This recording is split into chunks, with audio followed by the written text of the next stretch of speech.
Hello and welcome back to another Siemens S7-1200 and FactoryI tutorial. Now first of all, sorry I haven't posted any videos for a while. I've been rather busy producing some videos for some of my clients. The links are in the description if you'd like to see them, but I didn't post them to my subscriptions feed because they're not really of the same subject matter. But I'm back now. So what are we covering in the next series of videos? Well, we'll be adding more functionality to the stacker crane by modifying the code in the Part 11 video, allowing us to remove pallets from the rack by entering the pallet number on the HMI screen. So, for example, if I were to enter 19 in the Remove Pallet Number field and then press the Remove button, the stacker crane then removes that pallet from the rack.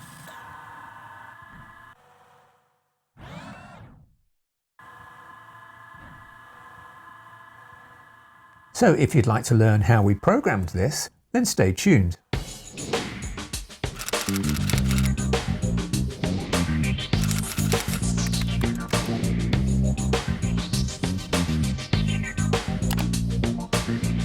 Welcome back. So let's see the system in action before we start. Here we are. I'll just rotate the scene around so you can see the removal side. And we can see two conveyors added to allow us to remove pallets. Firstly, the small removal conveyor and then the long removal conveyor.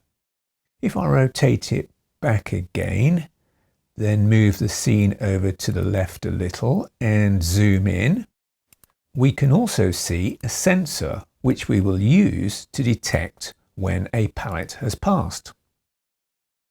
Right, let's move the scene around so we can access the control panel. We'll start FactoryIO. If you take a look at the Part 4 to Part 6 videos, you will see how we programmed the control panel. Now we need to put the toggle switch into automatic, then zero the pallet count number and press the start button. And we can see pallets then start to appear on the first conveyor and slowly make their way to the stacker crane to be placed in the rack. You may also remember from video part 8 at 13 minutes and 4 seconds in, we set up the emitter to produce only small boxes so that they would go towards the stacker crane quicker. The pallets then get placed in the rack from position 1 onwards, much the same as in video 11, although the code behind this is quite different, as we will see shortly. Let's wait until we have a few pallets in the rack, then we'll request a box to be removed. I'll speed up the system by 2 so we get there quicker.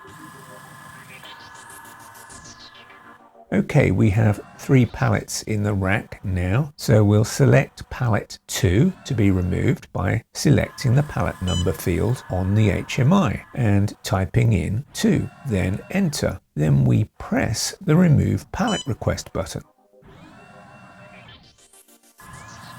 Once the pallet has been removed, the next pallet will be placed in the position from where the last pallet was removed. Let's see that happen. The stacker crane then continues from where it left off, which is placing the next pallet in position 5.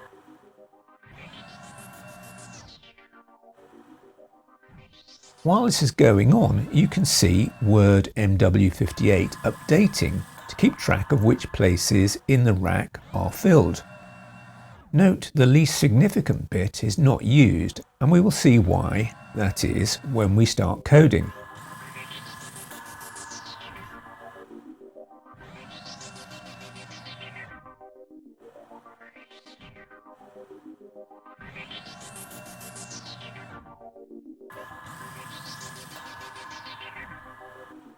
If I now remove pallet number 1, for example,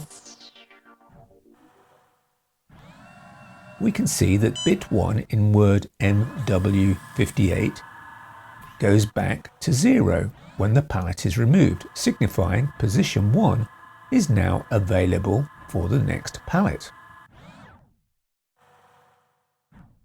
As we can see, position 1 is now filled, and bit 1 in word MW58 is then set to 1 again. Let's see what happens when row 1 in the rack is full.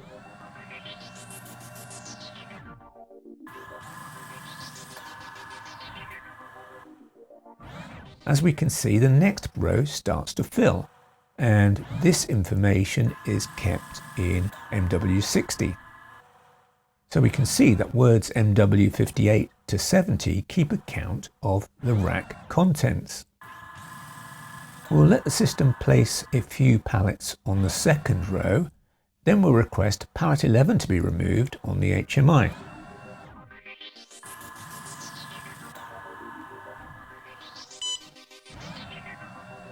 As we enter that, we can see MW84 update with the pallet number we want removed, and the remove pallet bit M4.2 goes true to start the removal process. Once the pallet is removed, M4.2 is reset to false to allow the system to continue from where it left off. In this case, placing the next pallet in position 11 in the rack, and then carrying on from position 14 in the rack. Let's continue loading pallets on row 2 in the rack for a while.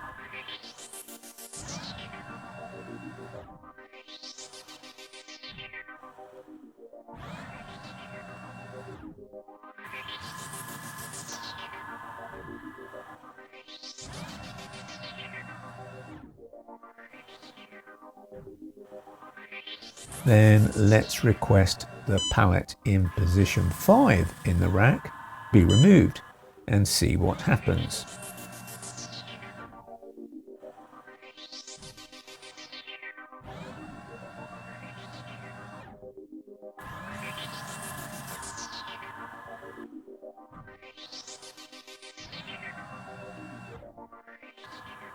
As we can see, the next pallet to be picked up by the stacker crane is then placed in position 5 in the rack, after which the next pallet that is picked up by the stacker crane will complete the row.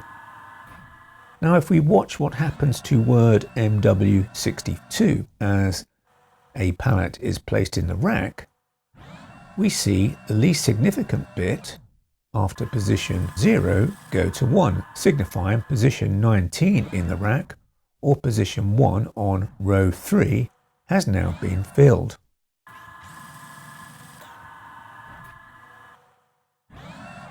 Let's wait for the system to place a few pallets on row 3. Then let's request pallet 19 be removed from the rack.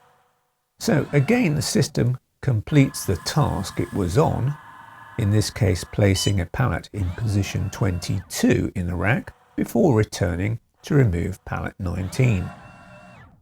As pallet 19 is removed, the corresponding bit in word MW62 is reset to 0, allowing the PLC to detect this bit so that the position can be refilled with the next pallet being loaded onto the stacker crane.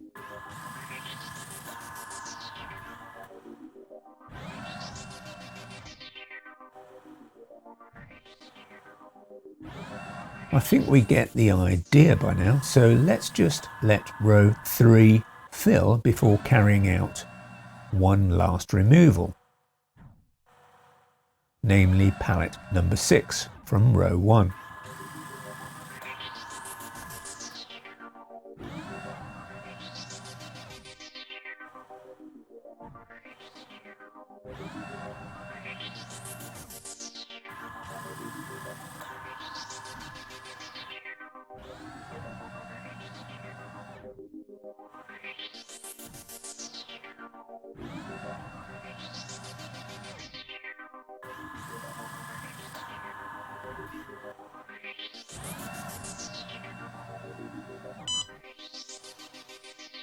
And as we can see, the corresponding bit in word MW58 is reset to 0, so that the next pallet being loaded onto the stacker crane will then be placed in position 6 in the rack.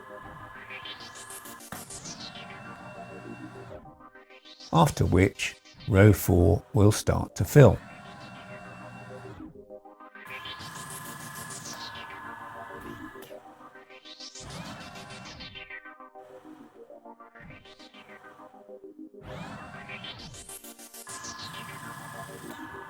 With the magic of video editing, I'll just fast forward so we can see what happens when the rack becomes full.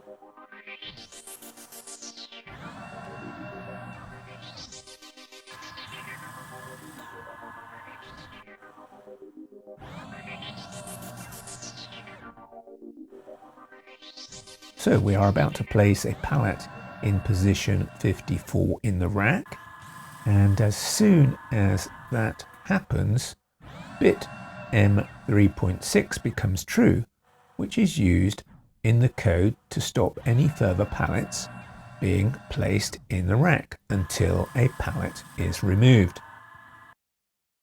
So I'll just remove pallet 6 again and see what happens.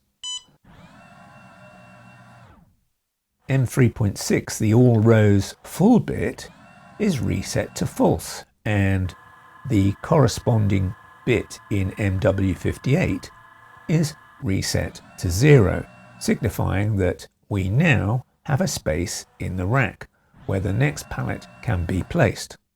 Once this is done, the all row full bit is set to true again and the system stops. Great, hopefully you have an idea of what we are trying to achieve in the code in the next few videos. That's all for this video. Hope you found it interesting. Thanks for watching. If you enjoyed the video, please give it the thumbs up. And if you would like to learn more, please select the subscribe button and the bell so you'll be informed as soon as another video is uploaded. Please see the links in the description should you wish to get a free 30-day license for FactoryIO, and also check out my Patreon account. And I'll see you in the next video. Bye for now.